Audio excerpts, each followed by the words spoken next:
tree. Were you there?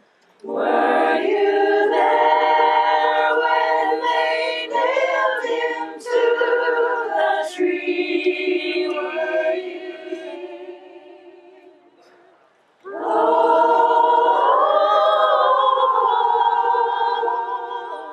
sometimes it causes me to tremble, tremble, tremble. Were you there when they nailed him to the tree?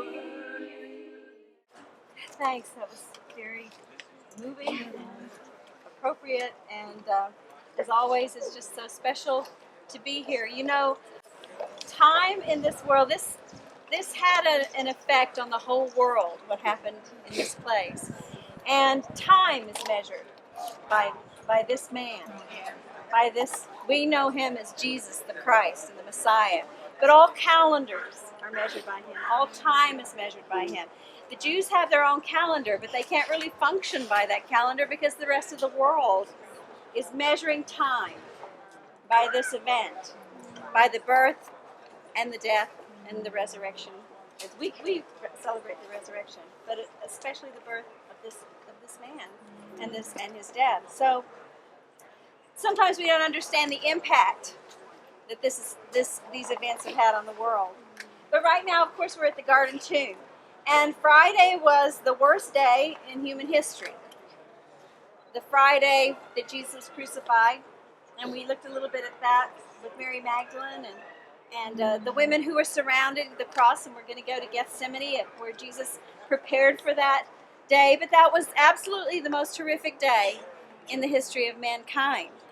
And then, of course, Sunday is the most death-defying, hope-inspiring day in the history of the world. The most amazing, incredible day in the history of the world. But what happened to Saturday? The day in between despair and joy. You know, I want to talk about a third day story. There are lots of places in the Bible where there are third day stories. And this is a third day story. Friday was a nightmare day, and Saturday was the day they had to get on with things. Jesus failed. He was a failure as far as they knew. He couldn't get enough followers. He couldn't get the Romans to believe him or win over the devout Jews. He couldn't even train his disciples to stand by him in the end. There are so many third day stories in the Old Testament. Abraham sees the sacrifice that will save his son Isaac on the third day in Genesis 22:4. He's prepared to sacrifice his son, and on the third day he sees how he can save his son. Joseph's brothers get put in prison and they're released.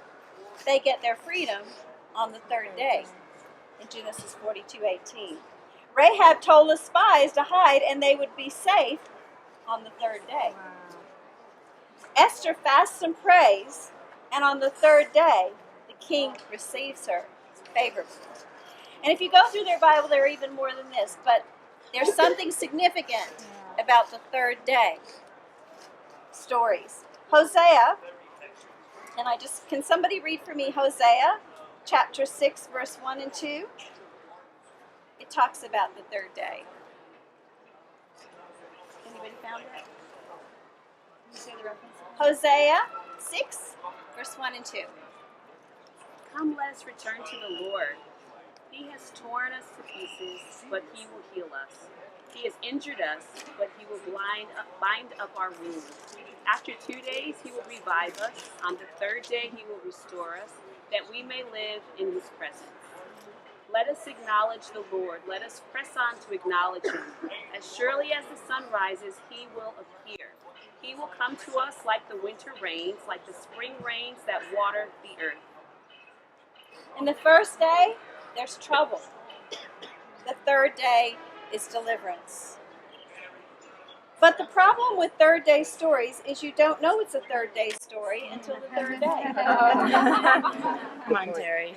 What was everybody doing on the second day? Jesus had told them many times that he would be raised on the third day. But they didn't get that. And what were they supposed to do in between? What were they supposed to do on the second day? The day of silence. This is the tomb. We're the D group, the women who followed. We made sure we knew exactly where his body was. We watched the stone roll over. And then what? Then what?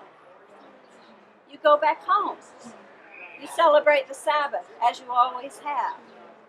You remember the Passover. You remember all the great things that God has done in the scriptures.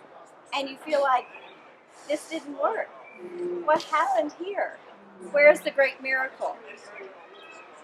And that's the question I think so often for us. What do you do in the middle of the story? What do we do in the middle of our stories? And our Christian life is a little bit like that, isn't it? Yeah. We're born again, but we're not quite completely resurrected. We're still in the middle of our stories. We know there's new life, and we do have a sense of that new life. We have the Holy Spirit in us when we're born again. We have the first fruits of that new life and that resurrection, but not complete resurrection. But what do we do in the middle of the story? Some choose denial. Peter just went back to fishing as if nothing had happened. I don't know what else to do. I guess we just forget about it. Let's just deny it ever happened. Sometimes we're in denial. In those times of silence, when maybe we're praying and we want an answer, we want something miraculous to happen, but we're in the day of silence. What do we do then? Do we just say, well, I'm not going to let myself be disappointed. I'm just going to carry on and forget about it. Not think about it. Some despaired. There's no hope. Just stop being disappointed. Just give in to it. Just be discouraged and downcast. Some wait. Maybe with tears, maybe with complaints, with sadness, or maybe they're just resting while they're waiting, but always with trust. It's interesting to think the women came back to this tomb with spices in hand, but hadn't thought about how are we going to move a 4,000-pound stone to get to the body. They were so much believing that they could still minister somehow to a dead Jesus that they hadn't even thought about that he might be alive. We might not even have to worry about that, but they hadn't. And you do that when you're in grief and sadness. You don't think through all the details sometimes, do you? They hadn't thought through all the details. They had the spices ready, and they were ready to embalm the body, but maybe they were just thinking they would talk the soldiers into moving it. But how do we live with God's silence and his clear message to wait upon the Lord? That day of Sabbath when they were worshiping God, were they trusting and waiting on the Lord? Come on, Tess. Well, God has died in the flesh, and hell trembles with fear.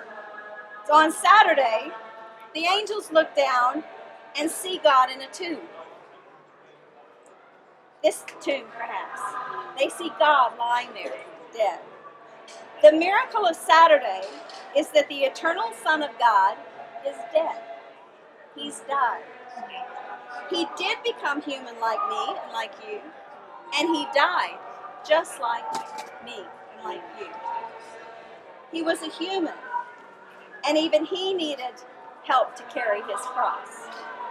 We die every day. We're meant to die to ourselves, and we know that. Carry your cross, pick it up, take it with you.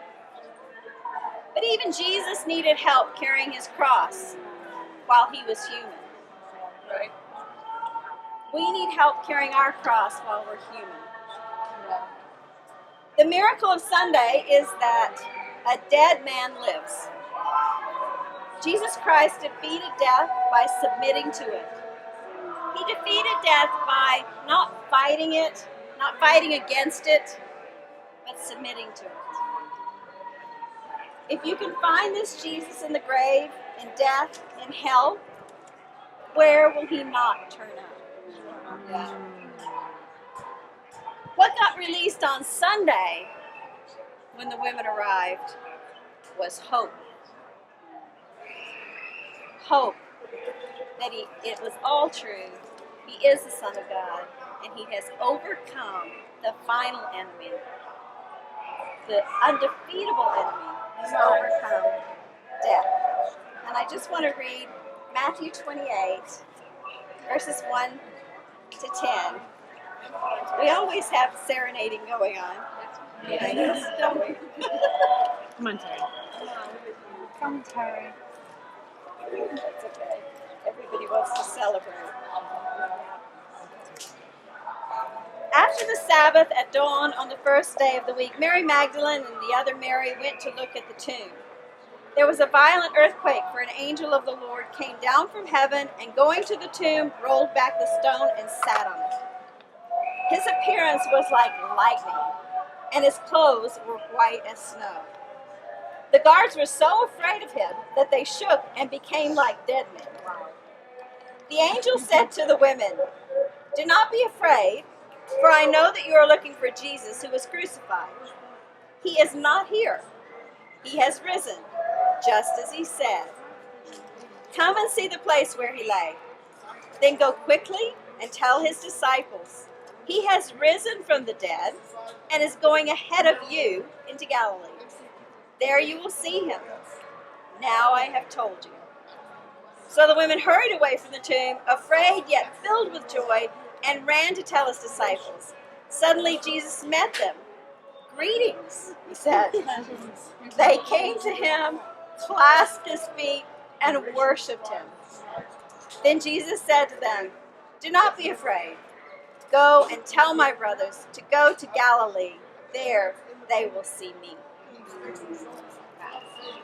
This is the God we follow. We follow a God who went to the grave, died just like us, but he rose, and he is still risen. Were you there when they laid him in the tomb? Were you there? Oh,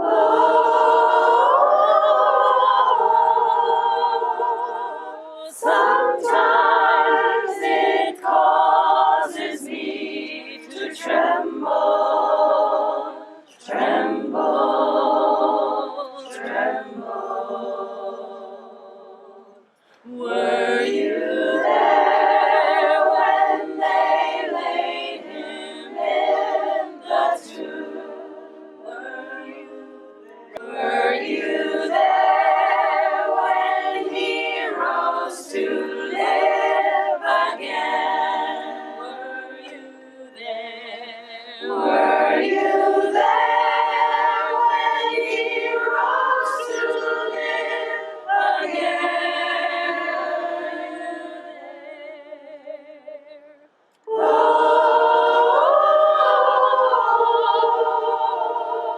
sometimes it causes me to tremble,